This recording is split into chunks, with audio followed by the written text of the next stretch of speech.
धन्यवाद. माननीय सदस्य श्री सुरेश महात्रे जी. सुरेश महात्रे. धन्यवाद अध्यक्ष महोदय. मी माझ्या शपथविधीनंतर पहिल्यांदाच या सभागृहात बोलण्याची मला संधी मिळाली. त्या अगोदर या पवित्र सभागृहात मी ज्यांच्या आशीर्वादाने ज्यांच्या मार्गदर्शनाखाली पोहोचलो ते आमच्या पक्षाचे राष्ट्रीय अध्यक्ष आदरणीय शरदचंद्रजी पवार साहेब यांचं मनापासून आभार व्यक्त करतोय. आमच्या ताई सुप्रियाताईंचे देखील आभार व्यक्त करतोय. आणि बजेटविषयी बोलण्यापूर्वी मी संपूर्ण देशावर बोलण्यापेक्षा मी माझ्या महाराष्ट्राविषयी आणि माझ्या भिवंडी लोकसभा क्षेत्राविषयी बोलण्याला प्राधान्य देणार आहोत. महोदय, आपल्या सगळ्यांना कल्पना आहे की देशात सगळ्यात जास्त टॅक्स हा महाराष्ट्रातून येतो. परंतु प्रत्येक वेळेस आपण पाहतात की महाराष्ट्रावर प्रत्येक वेळेस अन्याय केला जातो. 2019ला महाविकास आघाडी सत्ता महाराष्ट्रात होती, देशात भाजपाचे सरकार होते, त्यावेळेस आम्ही समजू शकलो.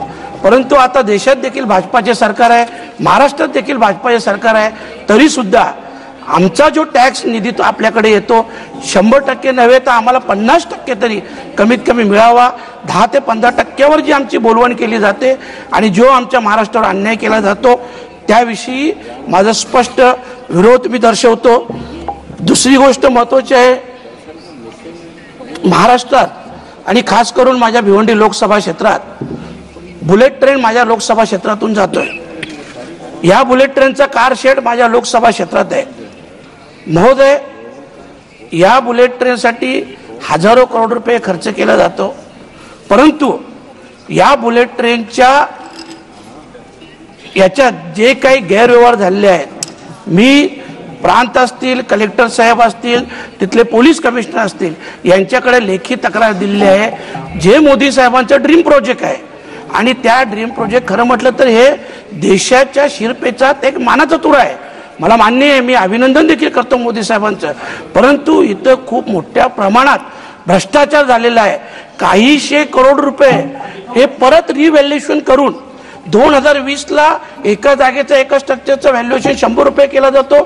परत 2024ला त्याच जागेचा त्या स्ट्रक्चरचं व्हॅल्युएशन 500-600 रुपये केला जातो. असा काहीशे करोडचा अपव्यय हे झालेला आहे. कारण बघा, आपण एवढे 1000 करोड रुपये जेव्हा मंजूर करतो तेव्हा त्याच्यावर निर्बंध देखील असायला पाहिजे, लक्ष असायला पाहिजे. आणि म्हणून मी नक्की आपल्या निदर्शनास आणून देतो की याविषयी आपण माहिती घ्याल, चौकशी कराल अशा प्रकारची अपेक्षा व्यक्त करतोय. आणि ते बोलण्यापूर्वी एक मुरबाड ट्रेनचा आमचा विषय आहे. आपल्या माहितीसाठी सांगतो की स्वर्गीय नाना शंकर शेठ यांना रेल्वेचं जनक म्हणून संबोधलं जातो. आणि या नाना शंकर शेठचा जन्म हा मुरबाडमध्ये झालेला आहे. परंतु हा मुरबाड तालुका अनेक वर्षापासून रेल्वेच्या प्रतीक्षेत आहे.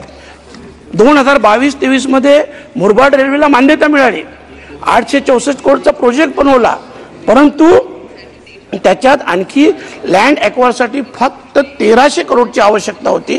परंतु ते 1300 करोड 2022-23 पासून ऑगस्टपासून आजपर्यंत आम्हाला दिलेलं नाही.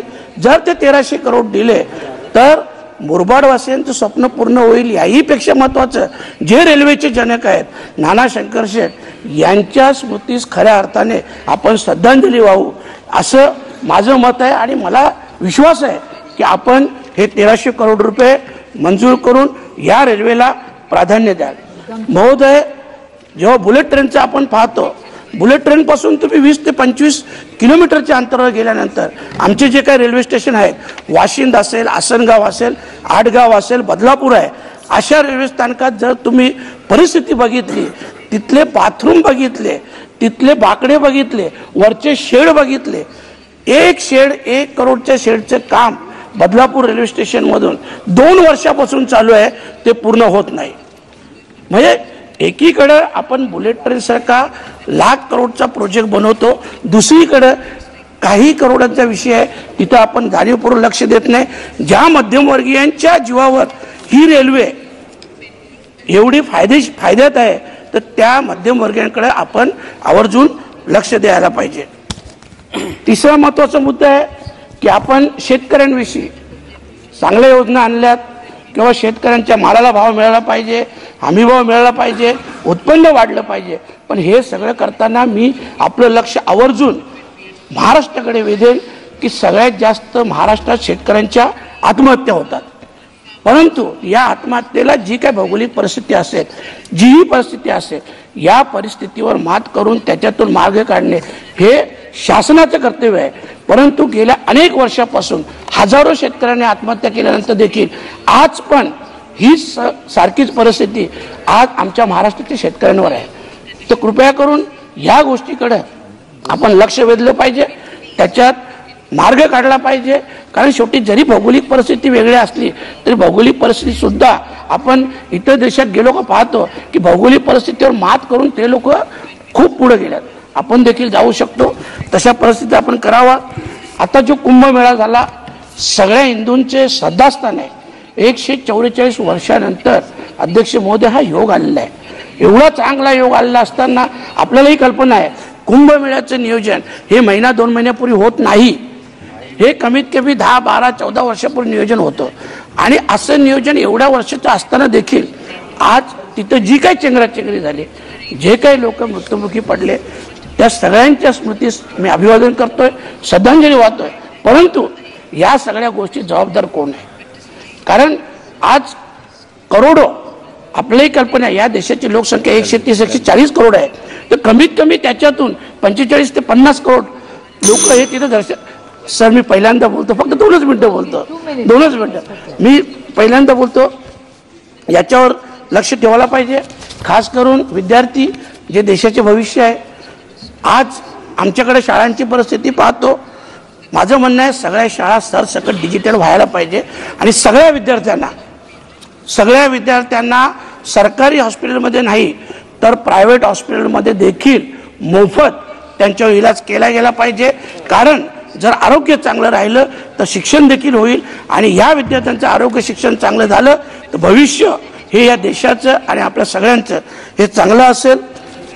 एक गोष्ट मी 2 मिनिटात आपण अध्यक्ष महोदय, बीड परभणी सारखी परिस्थिती आप समाप्त कीजिए प्लीज. 2 मिनिट साहेब. बीड अध्यक्ष महोदय, बीड परभणी सारखी परिस्थिती माझ्या भिवंडी लोकसभा क्षेत्रात उद्भवत आहे. माझ्या भिवंडी लोकसभा क्षेत्रात एका गुन्हेगारावर 14 केसेस होतात. 14 cases. No time, man. Deadline, boss, crazy all nighter.